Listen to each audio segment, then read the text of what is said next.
Welcome to the Dividend Talk podcast, episode 143, Swedish dividend stocks.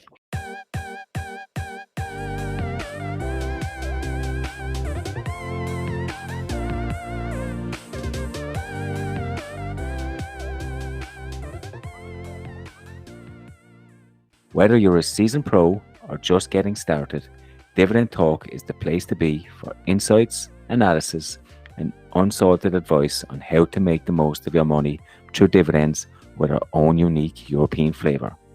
Oh, and don't forget to subscribe to our podcast and join our community on Facebook at Dividend Talk.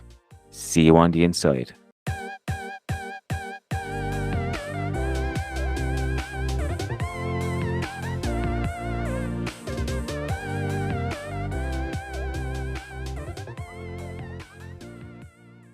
Hey, European DJ. How are you, buddy? I'm doing really well. It's Easter break is starting now, so I'm actually really excited for this because the food in Poland is always so good. I do hope it will be a bit better weather than it was so far, because today was all time raining. But if there comes a little bit of a sun, then I will be a happy guy. How about you? How are you doing? We're polar opposites. We've had some good weather today, yesterday, and we are due to rain as you could expect for the rest of the week. So today was quite a nice day outside. It is also Easter over here, but when you say good food, I'm confused because Easter just means chocolate. No. Here in Poland, you get a lot of traditional food as well, lots of fish and such. So no, it's really good here, and the mother-in-law will prepare. She can cook really well. Nice. I mean, you don't know what a Polish mother-in-law means, but it means you'll be stuffed, but delicious, really delicious. Nice. Sounds good. I'm still going to enjoy my Easter eggs, which is full of chocolate and no nutritional value whatsoever, but it'll still be quite nice. And I'm actually even more happy because last week we had our quarter performance review, right? And I didn't have my BHP dividends yet. So I got them in. They were actually already on the account, but Interactive Brokers just didn't have it in the report yet. But it means that instead of 20%, I had 30% more dividends compared to last year. So also here, I was really, really happy with that one because, it just shows the growth. And I remember you asked me like, oh, why are you not so happy? And I felt like, But now I'm happy. Happy. Yeah, I find that with Interactive Brokers, because I have T. Rowe Price split across both the Hero and Interactive Brokers, and it shows up on the Hero account straight away on the report. And it took an extra 2 or 3 days for it to come onto Interactive Brokers. And I didn't even realize it until you said it to me, and I went back over, and I remember at the time going, I don't know why I'm missing these, but they have the date then from 2 days ago, right? So I just wonder, the money then really not on my account, or and they just do it, they just cheat on us, or is the money there and just it isn't showing up on the report? That's for me hard to digest. Yeah, because I don't check day to day. I check normally at the end of the month. So I don't know. I assume they put it in on the day that I'm supposed to get it, but maybe And in this example, it was on the 31st. I run the reports and everything, but just this week I saw it was actually paid on the 30th. So it was not on the report in the 31st, which is really awkward. Yeah. Anyway. Let's talk about Johnson & Johnson. We know that's going to be the news of the week. There was some talk about their settlement in around 9 billion, I believe they're going to pay out over, wait for it, the next 25 years. I think we spoke about the litigation and not knowing how much it would cost. We said, to be fair, we did say it could be around 10 billion, and we felt they could soak that up, but 10 billion over 25 years is next to nothing for these guys. Well, it's like, let's say 340, 350 million per year, right? So you need to reduce the free cash flow already in your expectations with that one. But I think it's good that they do it because it now just gives clarity. And what I understand here is that they are about to get 75% of the threshold of the claimants that they need to get past. So if all goes through, then I think I think it's a reasonable deal. The victims, the patients, they get compensation, but it always makes me think again about this jury system that they have in the States. So there is no scientific evidence. That's what Johnson & Johnson claims. They think they have a strong case there, but they still settle because probably they think like the opinion is against us. So if it comes to the jury, but on the other end, maybe this science is strong enough, and Johnson & Johnson is just trying to create smoke and mirrors all the time, right? We see the same with Bayer and Monsanto. For me, because we don't know the science as retail investors, it's really hard to judge who's right and who's not right.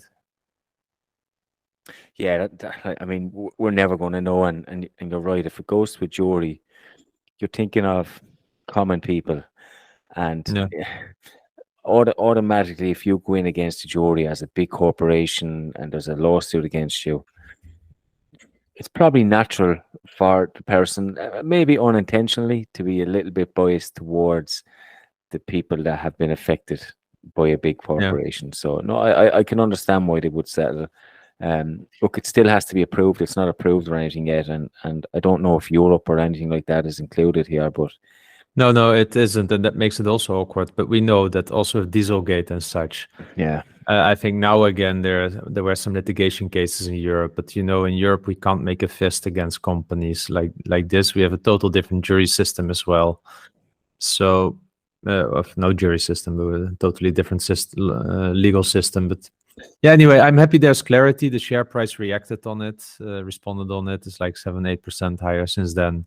But I had luck. I could buy some, at the 3% yield 1 or 2 weeks ago. So I took my fair share in Johnson & Johnson again. And yeah, I hope the company can now focus more on the spin-off and on the pharma and consider this as an admin job going forward here. Yeah. Cool. Let's talk about some dividend hikes. I don't think there's too many. FedEx is one that comes to mind. Had a 9.6% hike to $1.26 every quarter. Yeah, and that's a nice one, right? So UPS is the other one that did a really large dividend hike. Was it 2 years ago? Yeah. FedEx always struggles a bit with their free cash flow, so that's what I find really interesting. But they continue hiking the dividends, so they seem to, at least for now, still be doing something well. Yeah, and the other one then I think that some people will really like is that Constellation Brands hiked their dividend by 11.3% to 89 cents per quarter. So 8 years of dividend growth now, but that's a juicy hike again, double digits. I like it. I don't own them, but I like it. Double digits and not bad for beer. I think they're a beer company, are they? Yeah. So not bad. Cool. So this week we're going to look at some Swedish stocks. I think we have seven companies that we're going to go over. It's not an in-depth analysis on any of these companies, but stuff that popped up on our screen or so. Maybe you might want to take the first Swedish company. Well, actually, before I go into the first Swedish company, just in general, right?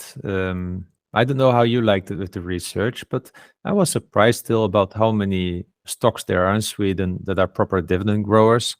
I will probably need to do more due diligence, but it might be that actually 1 or 2 more deserve to be in the Noble 30 index. So that's also really interesting. I didn't check the market caps yet for those.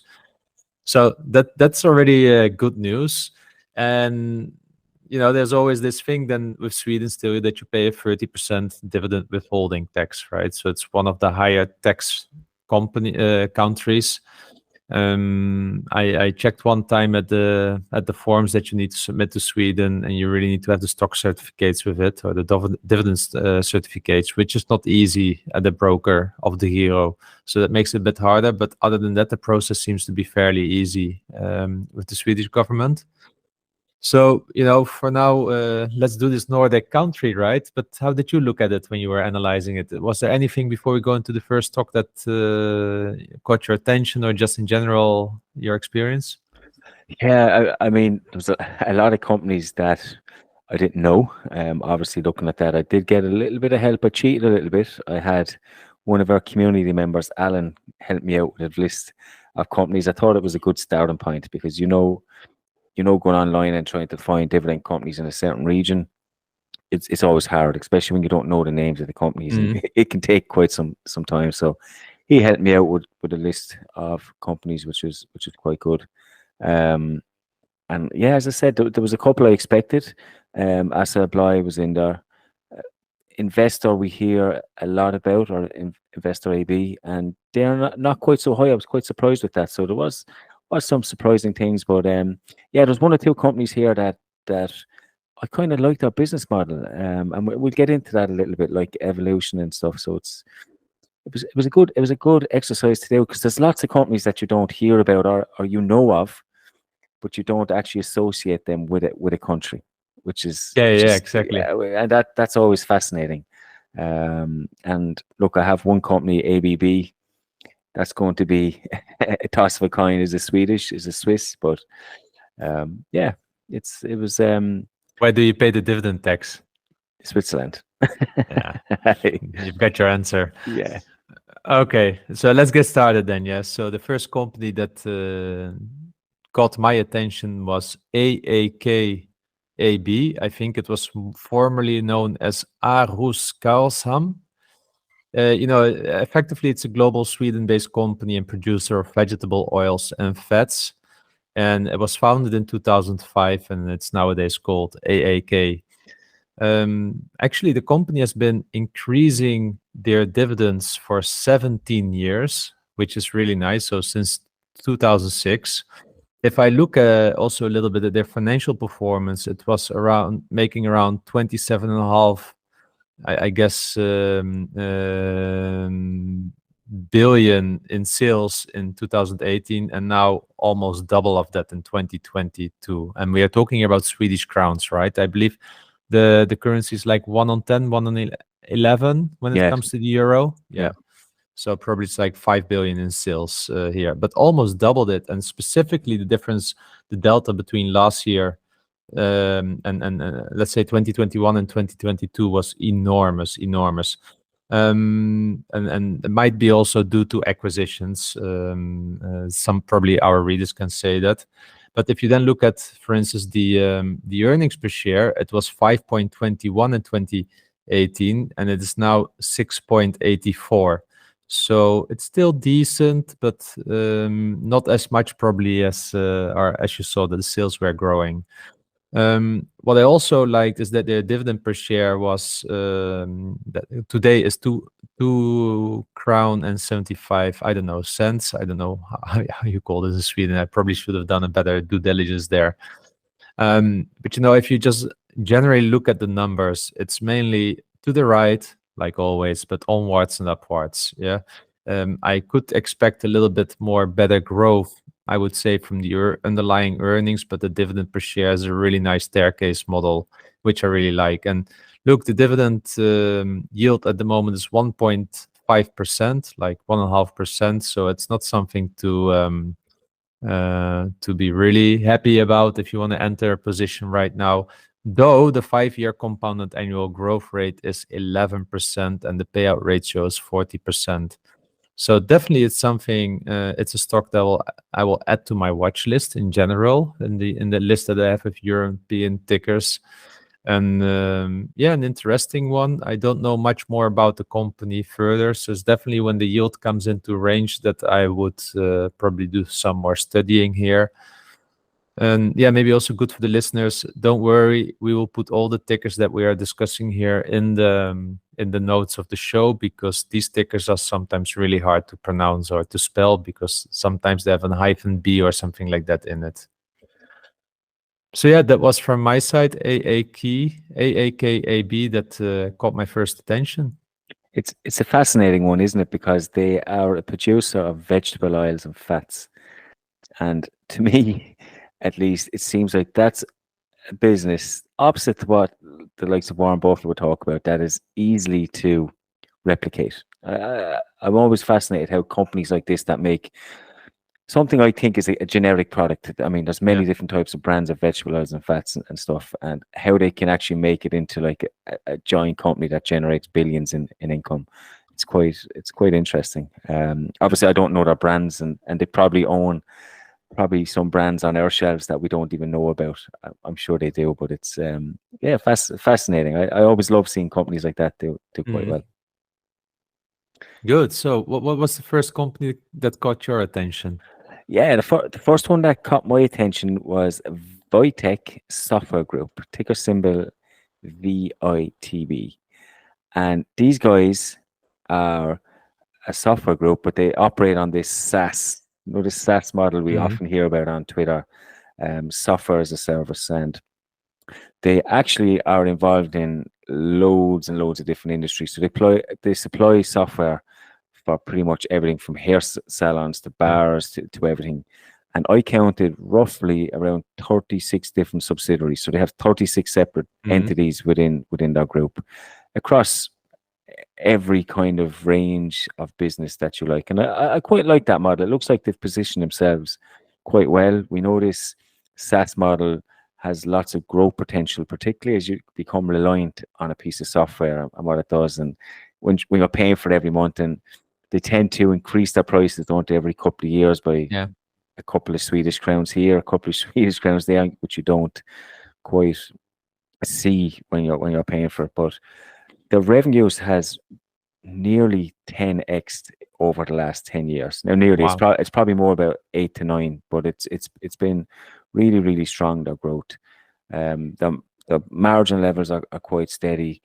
Their free cash flow has been growing. It was 31 million back in 2013. It is now 545 million. So again, quite significant growth there. They have paid 21 years of consecutive increased dividends as well, which was quite something as well. I think what does it need to qualify as Noble 30? Around 22, 23 years. 23. So they should get that next year or the year after. They carry very, very little debt. There's a small bit, but it's around 50% debt to equity as well. So it's a nice company. It's a good business model. And as I said, I like that they have it split within the different entities across all the different markets. I tried to look up some of the softwares that they had. I didn't know many of them, but for some of our Nordic friends, they do own like SchoolSoft, which is software for schools, I presume in the Nordic companies. They own Visma SPCs, which is accounting software, and they also have software called, I'm not even going to pronounce it, but it's a construction industry software. But they have over 100,000 customers based in Sweden, Norway, Finland, and Denmark. So they're very condensed within that region. And I could see actual potential there that they could maybe grow into broader Europe as well if they are successful there. But it's an interesting business model.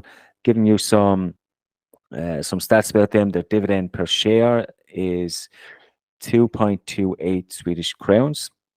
Their share price is 524 Swedish crowns. The dividend yield is 0.75. The 5% CAGR rate is 29%, and the payout ratio is 58%.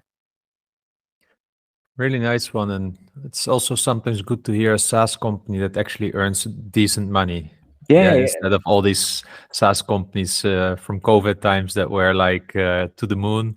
So this seems to be like such a boring one that grows really quickly. This one has been around for quite some time. Obviously, it has a 21-year history, so it's been there. It's gone through the motions and survived even Corona. SaaS kind of became popular on Twitter at a certain point, and people even tried to sell ebooks and build their own SaaS models as well, which kind of got a bad rap. But it's like you, I was really interested to see that there is a SaaS model, and it's doing extremely well, and the growth has been phenomenal over the last 20 years, and I see lots of potential for something like this.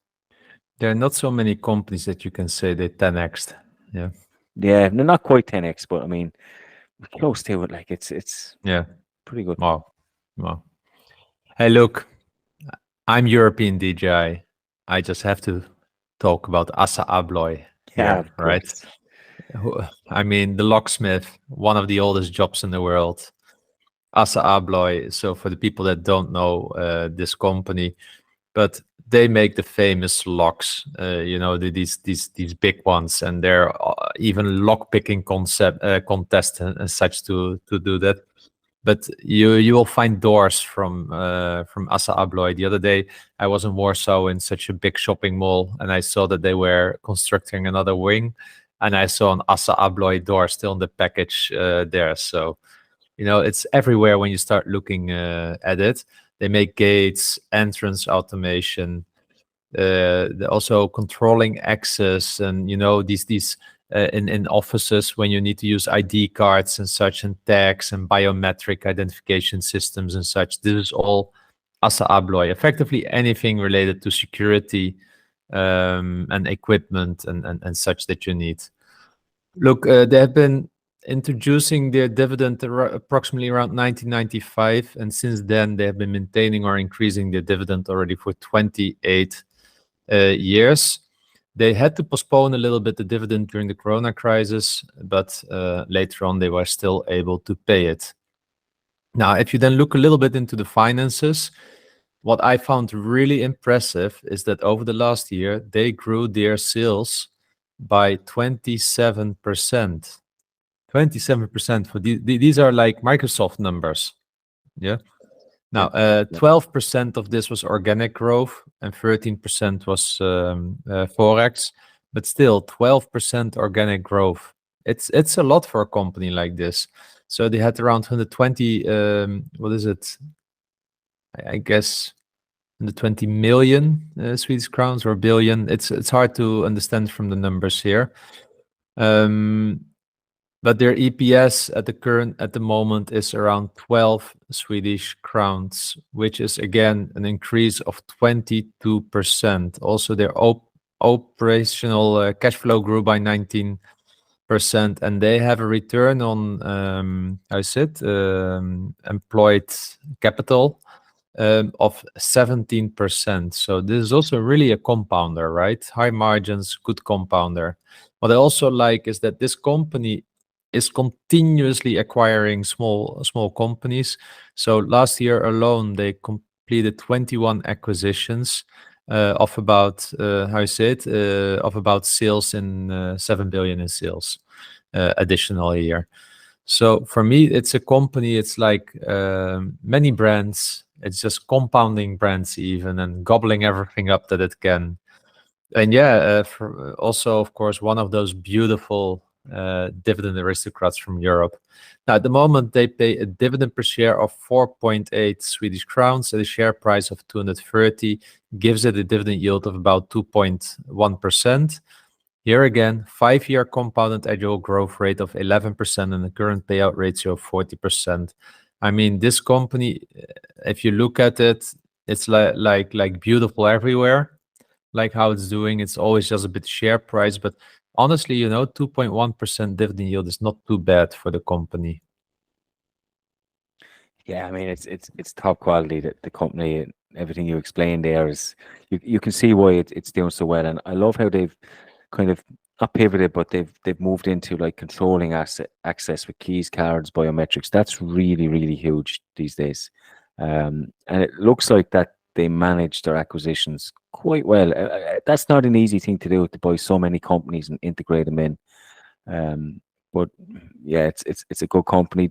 Look, I think the problem with most of these companies that I've seen so far is the yield is just a little bit too low based on the tax that I'll have to pay. Because as you always say, it's yield after tax. But what is it? 30% tax you're looking at? Yeah, as 1.4 yield. Yeah. Exactly, yeah. So it's a little bit on the low side. So it's always valuation with these guys. But certainly if you're from the Nordic region and you have a better tax rate, I would definitely consider these guys as a staple in my portfolio. Yeah, quite good. Yeah. Okay, so you mentioned your European DJI. You had to pick them. Well, I'm engineer my freedom, so I had to pick ABB Limited, and I know it's dubious. I know that they are on the Swiss stock exchange, but a little history lesson about them. They were formed by two companies. The first one is a Swiss-based company called BBC. I think they were Europe's first large-scale combined heat and power plant producing AC alternating current. And then the Swedish side was a company called it was ASEA, so ASSA or ASEA, and they were manufacturers of lighting and generators, and they actually were one of the first people to have motors as well. So they were involved in the invention of motors. So I'm basing this on that side of the company. Obviously, they formed to make ABB, which is ASA. ASA Brown Boveri, I think it is what it stands for. They generated ABB in 1988. As I said, it's a company that I like purely because I think there's good growth potential on that. But looking at past numbers, it is a slow, like revenue has been slow, dividends per share has been slow. So I wouldn't be buying them based on valuation at the moment, but I just think that electrification, automation has really, really good potential over the next 5 or 10 years. They do tend to pay out roughly about 50% of their earnings in dividends, and they do have a solid dividend history. Their dividend per shares at the moment is 0.84 Swedish crowns. Their share price is roughly 343 Swedish crowns, which gives them a dividend yield of around 2.43%. The 5-year CAGR is quite low, is only 1% dividend increases, and the payout ratio is 68.6%. And these are all based on Swedish crowns. Actually, if you look at those numbers on the Swiss exchange, they actually look quite different as well. So obviously there's currency fluctuations. But look, it's a company I speak about on this show a little bit. It's a company I like. Valuation is one thing, and they are a little bit too low in yield and too low in growth, but I think there is definitely good potential for them going forward. I'm long Siemens. Yeah, Siemens are definitely, but they're in a different field. But Siemens are a better all-around company without a shadow of a doubt. I would not even contest that. Well, I've got positive experience with ABB as well from past work experience, and like you say, it's a bit the bummer of the dividend tax here, specifically the Swiss one. But other than that, a really nice company. But to stay a little bit in your domain, then, Derek, how about SWECO AB? And it's SWECO. That's how you spell it, SWECO. Did you know that this is a European engineering consultancy company active in the fields of consulting engineering, environmental technology, and architecture? So effectively, they're just designing buildings and community infrastructure. They do this for instance, in the sectors of buildings and urban areas, water, energy, and industry, transportation infrastructure, and general architecture. And I really love one of their projects that they did. This is such an automated bridge that can be easily, steered from nearby. But if you see such a bridge, they are huge. And I remember that from the Netherlands and such. These are really, really complex architectures and projects.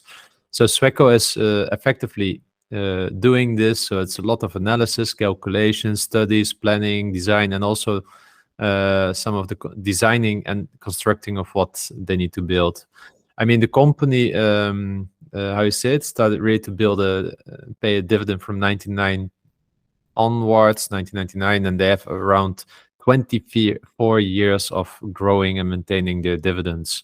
So this one actually, depending on some more criteria, could also be a potential candidate for the Noble 30 index.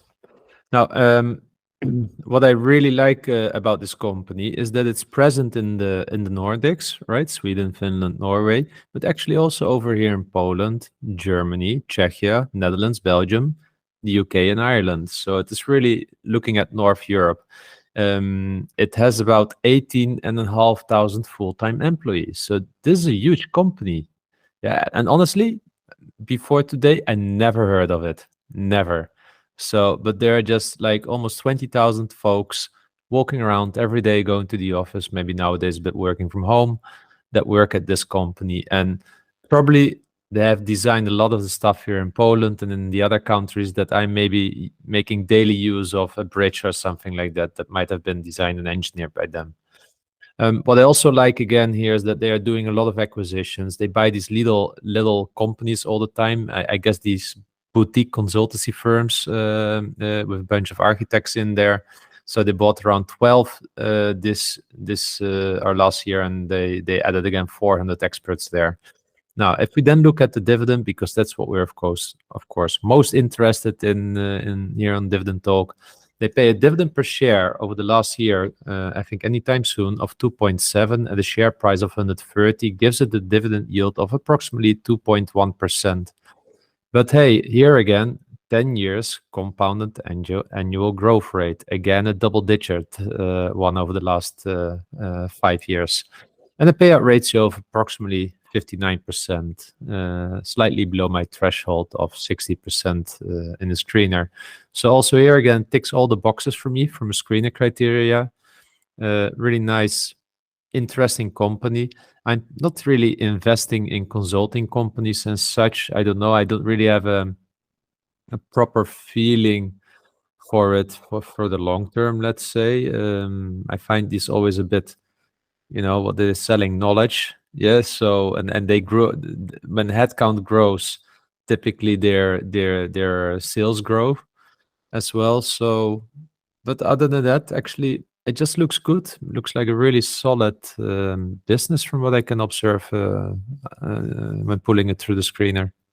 Yeah, it looks quite good, and interestingly, I have seen their signs over here before, and it's when you brought these up, I was trying to think to myself, where did I see these? And I had them. I thought they were actually more involved with windmills and so on, because that's where I triggered them for. They were on a project here in Ireland, up in Arklow, with one of the wind farms here. Obviously, they were consulting. I didn't even look into them, but I just remember at the time I was in college. I remember seeing this company, and I thought they were actually involved in building that. So I just assumed that that's the industry they were in. I didn't know that they were consultants. I'm like you on that edge. I don't know if I can invest in a consultancy firm, but if you look at someone like McKinsey, they seem to do quite well, and it's like it's reputation based, isn't it? It seems like once you build up that sort of reputation, companies in Europe, it's almost like a badge of honor that you have this company advising you. Maybe it helps getting bank loans and getting investors and getting so on. So there's probably a reason for that, but I would struggle to invest in them. But based on numbers, they look quite good. And looking at some of the projects that they were involved in, they are in some pretty impressive projects. Like you said, the bridge, there's wind farms, but there's everything from huge roads to infrastructure. So it's interesting. It's an interesting business. Business. Definitely one that I would call a discovery for me. Yeah, of course, and it's a company now that I will stand up and take note of when I see it a little bit more. But yeah, no, that was a good one. It piqued my interest when you had it there. So good one. Okay, let's move on to one of my former passions. And there was a period of time when I used to like to play gambling online. Let's say I spoke about it before in terms of sports betting and what I used to do there. But there was a part of me that used to like casinos. I was obsessed with trying to beat roulette. I mean, I studied every mathematical thing possible. It's not possible, guys. It's not possible. But one company that popped up on my radar is Evolution AB. And like that, I've heard of them purely because I use some of their services online, particularly with companies called Betfair, who actually use these guys' services. So what they are, they develop, produce, and market B2B online casinos for gaming operators. So what that means is I can sit here in my chair, I can open up the internet, and I have a real person looking at me, and they are dealing cards or they're spinning the ball for the roulette, and it gives you the feeling that you're in a real kind of casino, even though you're not. All you're doing is losing money and making them rich. But it was, again, interesting for me to see that these guys are based on the Stockholm Stock Exchange and are actually based in Sweden. I think it's such a clever business model, particularly. I don't know about Central Europe, but I definitely know over this side of Europe and also America and Asia, which are the markets that they're predominantly in. The betting culture is quite strong, and they're the markets that they target. Obviously, Europe and Asia are the top two, and America, as their laws are starting to become more and more liberal, I'd say, in terms of betting, they're starting to target that area as well. So they have over 1,300 live casino tables worldwide. The beauty about that is they could have the same person probably spinning a roulette table or dealing cards to me here in Ireland and to you in Poland, and we wouldn't know any different. So it's really, really, really good in terms of a business model. And maybe we should do one time with our Dividend Talk followers that we do online betting and, waste our dividends on it. Waste our dividends. I mean, look, I spent a lot of time on that stuff many years ago, and it's like the thrill when you get a dividend when you win, but the difference is you get the feeling of a cut dividend or someone cutting their dividend more often when you lose, and it's really frustrating. But let's look at their numbers. In 2013, their revenues was 38 million. Okay, you fast forward 10 years later, 9 years later, the revenue is 1.4 billion. So quite impressive growth.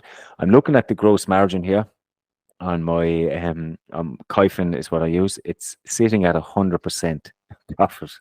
This is what they have, which is ridiculous. I don't know if that's true or not, but that's what my screener has. Their net income again has gone from 7 million in 2013 up as far as 843 million in 2022. So we're seeing some impressive growth, aren't we, over that time? Yeah. Free cash flow is following pretty much the same story, 7 million up to 816. They have zero debt on their balance sheet. A really nice balance sheet as well. It just seems like a money-making machine. My only issue is their payout ratio is quite low, but they seem to be reinvesting that into the business more so than paying out dividends. Payout ratio is about 5%, and their dividend yield is about 0.15%. But the 5-year CAGR, so they are increasing it quite aggressively because they can afford to. And the 5-year CAGR is 61.86% for their dividends. So they are increasing it. It is a low yielding company. And you can see why it's trading at a high valuation with numbers like that, with growth like that. It's quite sensational, and I could see them doing similar numbers over the next 10 years easily. Who would have ever thought that Sweden would have such a company, right? I would have expected the UK or something like that. Yes. So I honestly thought, because I know, say, Betfair, which is one of the ones I would have used. They are owned by Flutter Entertainment, which is UK-based, and I just assumed Evolution was a part of that. Evidently not. But yeah, I was really surprised that they were based in Sweden, and it's such a clever business, I think. And nice. I mean, all you have to do is get a pretty girl and get them to deal, and you have people hooked, and that's what they have. And we know that in Sweden are a lot of pretty blonde girls, so there should also be enough of that. Yeah, exactly. Good. So hey, then let's go a bit back again to a bit more boring stuff, because the last company that I would like to speak about is a real estate company. And we know what happened to Castellum, right? After this chaos in the board there. This one seems to be a little bit more stable from that point of view, and it is Wilsborgs-Fastigheter AB. They have 17 years of increasing dividends by now. Effectively, they offer commercial premises to companies and organizations in the Öresund region, where they are the market leading in the 3 main Swedish cities. I believe Malmö is one of the cities where they take the most properties and the most income from. Makes sense. They have customers both in the public and the private sector, and it is both office and retail premises, logistics, and production premises. So it sounds like a relatively good mix that is not only office, yeah, like we see with some companies in the Swedish real estate market. Their property value at the moment is around 55 billion. They own around 300 properties. Largest shareholder is Erik Paulsen of 11%. And what can I say more? The rental income increased around 9% compared to last year in 2022. Also, I said income from property management increased by 3%, and this is the main metric that you look in if you scroll through reports about real estate companies in Sweden. And the dividend per share at the moment is 3.1% at a share price of 79. It pulled up a little bit again. It was a few months ago at 67 or something like that. But finally, we have a company here in the list with a decent yield, because it has a dividend yield of 3.9%. And here it comes. 5-year compounded annual growth rate of 14%. And this is what really surprised me, because this is a big double-digit grower. And currently a payout ratio of 57% based on their, cash flow, funds from operations, however you want to call it. Yeah. So don't do it. I can see your eyes lighting up. You've got burned by one Swedish real estate investment trust. No. I'm not investing in these because I would first need to do way more research. Yeah. But they pay at the moment, right, at 3.10 Swedish crowns. Dividend. It was a small hike, the last one, 3%, and I'm not surprised with what's all going on in the Swedish real estate market. But look, in 2017, they paid half of this. Yeah. So that means if it would do the same again, then in 5 years from now, it would pay almost an 8% yield on cost. So I don't know if it's possible for this company. It depends probably on how they increase their portfolio. But 17 years of consistent dividend growth, right? No flat year in between here, pure growth. So that's quite impressive, I must say. And I hope they can continue doing this. And finally, is a bit of a decent yield in here. Yeah, and look, they do seem a lot more diverse, don't they? As you said, office property, but they seem to be spread between public and private sector as well, which is sometimes can be a little bit more stable for them. So interesting. I always just find it hard with real estate investment trusts in areas I don't really understand, because I don't know the dynamics well enough to make a decision. And when I'm reading, I can read the annual reports, they give you all the fluff, but I don't get a real sense of what the market is like over there. So I'll stick to UK and Ireland. At least I can understand it over here. Well, did you invest in Vonovia by any chance? I did, and I sold it. Oh, good for you. I think I said I sold it a long time ago because it was in the too hard category. It's just I found them really hard to understand, and nice. Yeah, good.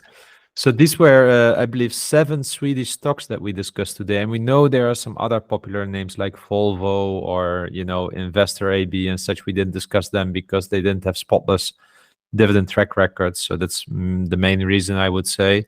But it was really nice doing this, and I'm looking forward also for the next country that we will do. Yeah, I mean, I have to say, look, there was 16 companies on our screener. It was quite random, I would say, how we decided on what ones we're going to pick. We could have picked probably some others, but it was definitely a good exercise to do. And there's still, as I said, some more to explore as well. So, look, I'm definitely curious, particularly from our Nordic friends. What do you think of what we said about the companies that we presented, and maybe which ones did we overlook that we shouldn't have overlooked? Maybe more importantly, let us know. Let's jump on to some listeners' questions. So the first one is from Yarosin, and he's asking about value. What do you think are of good value today? He's looking at ABB, ASSA-A.B.ST, and ATCO? Yeah, so I think historically, I would go for ASSA ABLOY in this list because I find them, if you look at the share price, how it has been trading in the PE ratio, and then also, how is it, the recent growth the business was going through, I find them the most attractive at the moment. Still knowing, of course, that the yield is kind of just 2%. But yeah, I would go for ASSA ABLOY.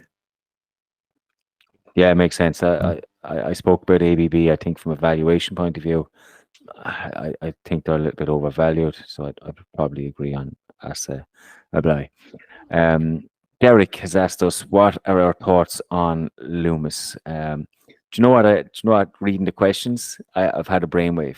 We should maybe ask these questions before we do all our research, because Loomis are obviously on the stock exchange,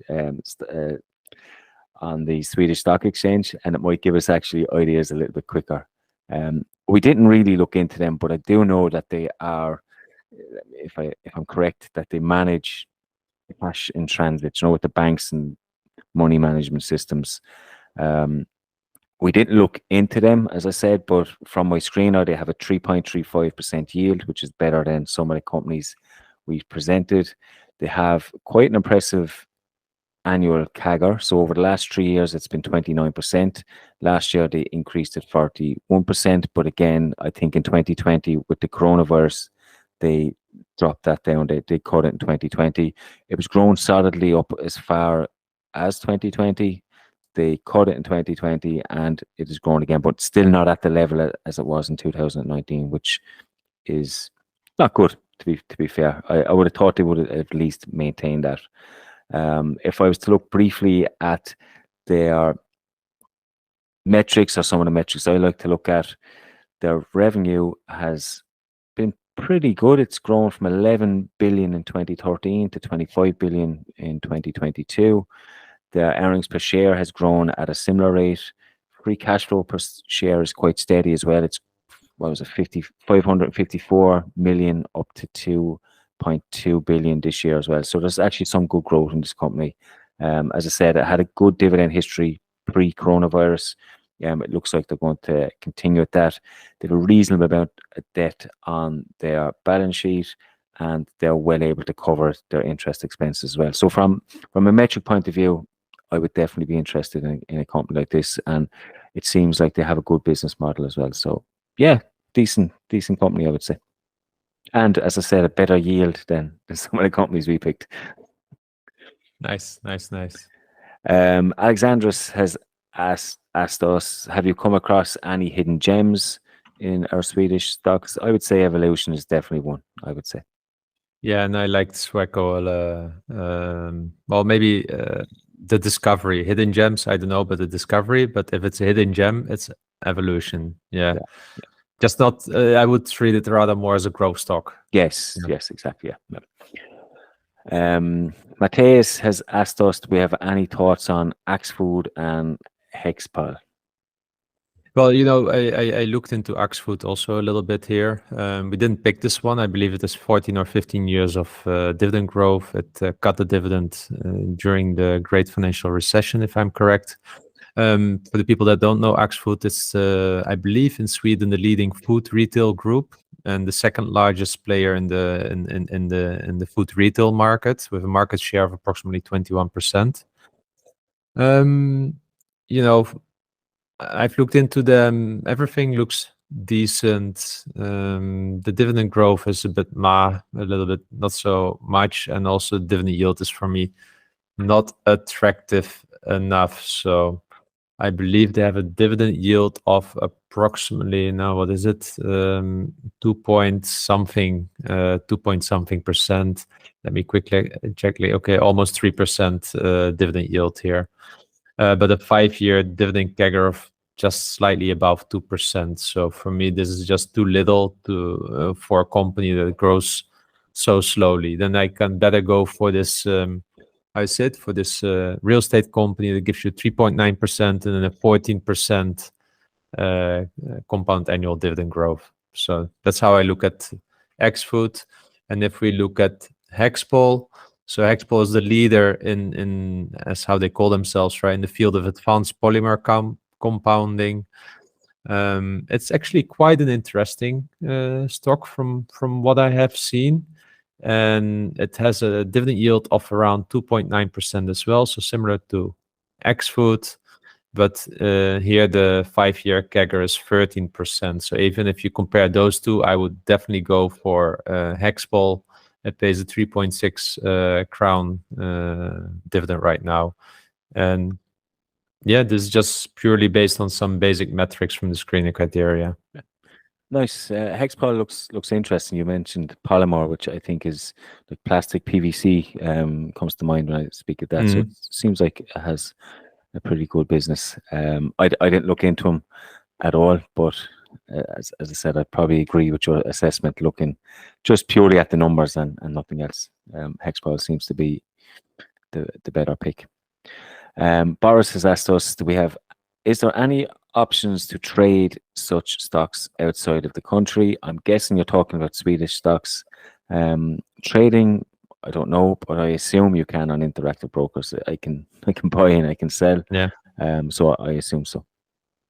Yeah. So I can't trade options on Interactive Brokers. They don't allow me based on my profile. Probably I ticked a box somewhere that pushed all the red flags. So I have no clue. Yeah. I mean, I don't know if he's asking about options trading or is there an option to trade? I don't know, but Yeah. Look, I assume Interactive Brokers has hundreds and hundreds of markets. I'm sure you can. Yeah. But the best place to ask is their customer service. But we can buy them at the Giro, the Swedish stocks as well. Yeah, of course. Because I was owning them. So. Yeah. Okay, we got a question about Fresenius's share perspectives. Oh boy. Let's start with the business, right? The hospital business is not doing so well. Fresenius Medical Care cut the dividend, which was their daughter company, let's say, by 17% or something like that. I believe the Fresenius kept it flat, if I remember correctly. Look, the price is really in the dumpster. So if you're looking at it from a valuation point of view, this stock is, I said, could bounce if you want, but for me the company is just not performing well. They start to change the strategy. Probably they are laser focused now, but I had them for a while, 2 or 3 months. I threw them out of my portfolio really quickly because in my opinion this company is really struggling and I've got enough turnaround plays in my portfolio. I mean, on the face of it, it's really frustrating because on the face of it, they encompass so much of the healthcare segment with all their different holdings that you would imagine that they are set up for success.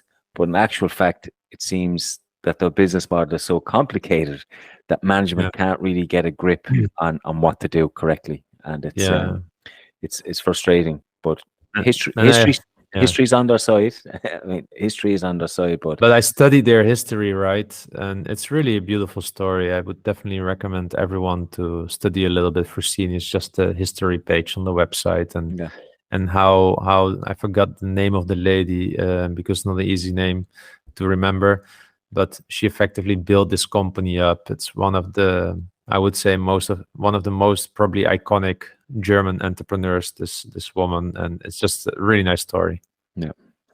Yeah, I sold my shares a long time ago as well, again in the 2-hour category, and just before they cut their dividend as well, which was nice. But the share price has tanked massively, hasn't it? I don't have it in front of me, but yeah, I'd say a lot of people have lost a lot of money on Fresenius at the moment. And Boris has asked for, and I'm going to ask you this one, your perspective on CIBUS Nordic. Yeah, it's a bit more in the risky category. First of all, they don't have a proper credit rating here. They're working hard on that. Not easy for them. But you know, if you like dividend yields and high dividends, then this is definitely one for choosing. They currently have, I believe, what is it, an 8.2% dividend yield or something like that, 8% dividend yield. And I honestly must confess that 2 or 3 weeks ago, I bought some more. It was just too juicy for me. They cut the dividend from 0.99 euro cents to 0.9 to make sure that they are well positioned for their financial obligations. They also had to issue some bonds or something like that. It's a really tough market for them at the moment. But yeah, I bought some more. It's one of my high yielders, I would say it. I understood the small dividend cut, but if you look at their whole story and they're committed to the dividend, you know, I'm high dividend yielder for me, and it can, yeah, I expected it that it could cut it. Luckily, a little bit. And what I like, it's in the simple business. It's effectively having supermarkets as tenants. You know, I mean, how simple can it be?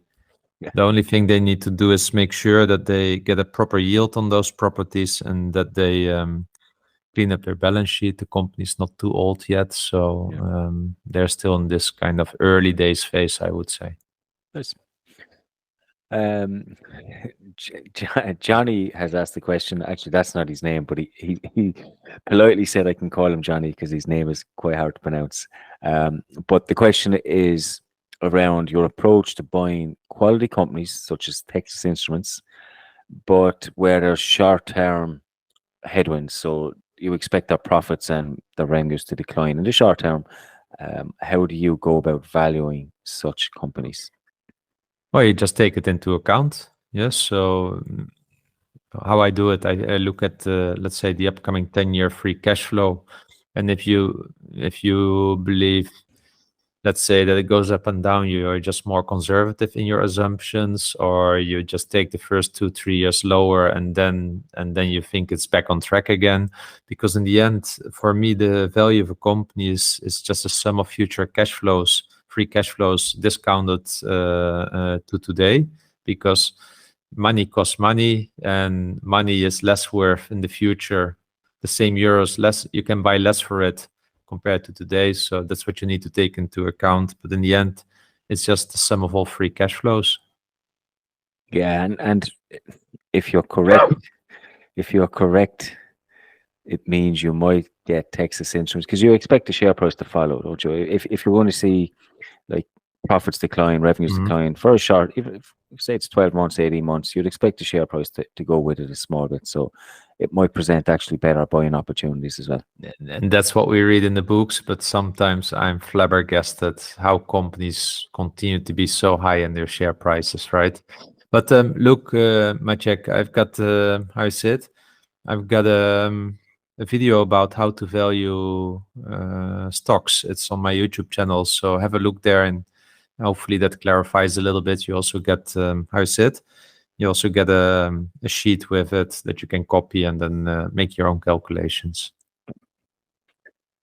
Okay, Rasmus has asked us about our thoughts on Volvo, Bahnhof, Investor, AB, AXFO, and AAK, some of which we've given opinions on already.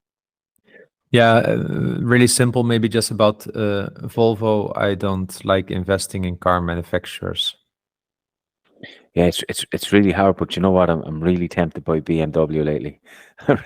I really am, but yeah, it's so hard to invest. But Volvo is always, for me, it's always a symbol of safety in cars. It's always one of those cars that you know is really safe, really sturdy, really good, has a really good brand name. But I don't know enough about them financially, and we spoke about some of the others already. So yeah. Interesting. So for our Dutch listeners, I believe the acronym of Volvo means in Dutch, volgende onderdelen liggen verderop, which means like the next spare parts, you can find them a little bit further down the road. Nice. Adam has asked us, he's a 25-year-old investor. Would you say it's better to focus on high yield, low cost stocks earlier on to maximize income now so that I can reinvest into higher quality, more expensive stocks later on? No, I would do the way around. You've got time on your side.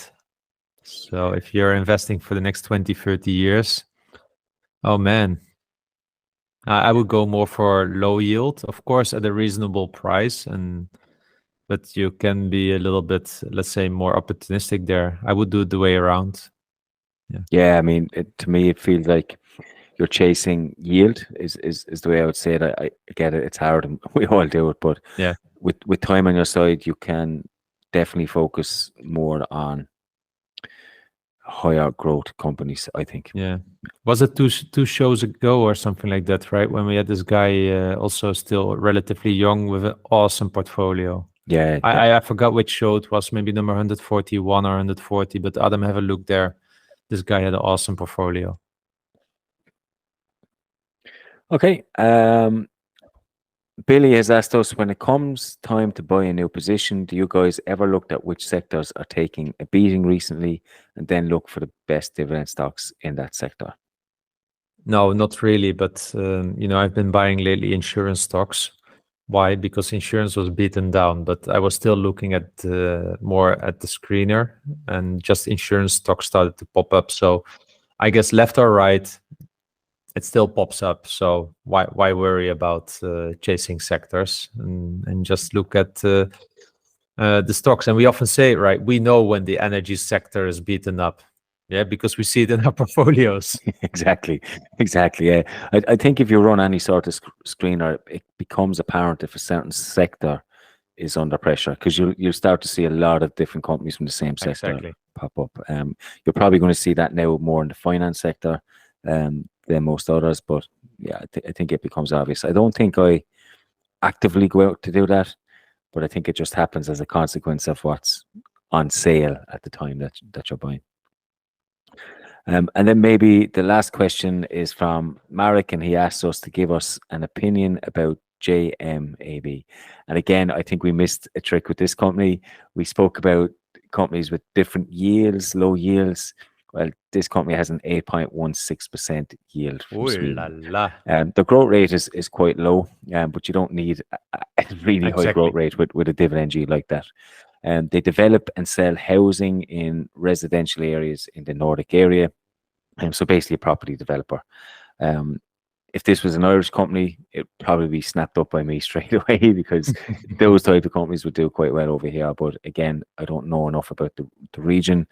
I flicked through their annual report. It's actually quite nice. They pay decent dividends. They have a really good history.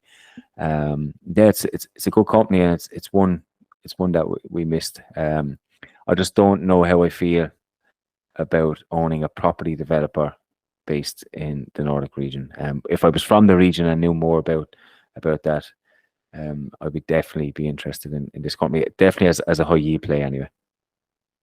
Yeah, really nice one. Really nice one. Didn't meet my screening, but I'm looking at it now, and I see they have been, since the financial recession, nicely increasing dividends, and quite decently. So yeah, I want to maybe look into one time. Yeah, I mean, I said their annual growth rate was quite low. It's 3 to 4%. It's still decent. Yeah, but on top if of you an have 8% yield. yeah, exactly. We're talking here about the Chowder rule, almost 12%. So, good catch, Marek. Pity we didn't see it. Well, we live and we learn. We live and we learn. Yes.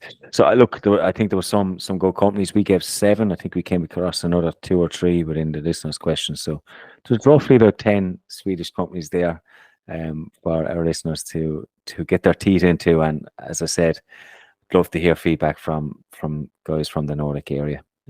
But again, thanks for all the questions. I think we learned more in the questions than we did when we were doing our own research. Which was funny is because we put the main question on Facebook group, right? And I checked back 2 or 3 hours later. So, whoa, 14 comments. I feel like if we can just deal with this, hopefully in the show. I was a bit surprised here. But guys, it also shows that we have a really nice Facebook community. So also there again, join us in the Dividend Dog Facebook group and just have a conversation. Lots of European people are there as well. We are all struggling with the same issues when it comes to dividend investing, but also we have the same inspiration, and we really learn a lot there from each other. So join, can highly recommend that. Good. And thanks for all for listening, and we will see you next week. Remember, both of us at Dividend Talk are not certified financial specialists through formal education. We are just two guys sharing our journey for inspiration and entertainment purposes. Hence, this is not investment advice. Although we do our best, we can't promise that the information discussed is always correct, nor appropriate for you or anybody else. We always recommend that you do your own due diligence and be accountable for your own choices. As we always say, you can't borrow conviction from others. Last but not least, by listening to our podcast, you agree to hold us harmless from any ramifications, financial or otherwise, that occur to you as a result of acting on information provided in this podcast.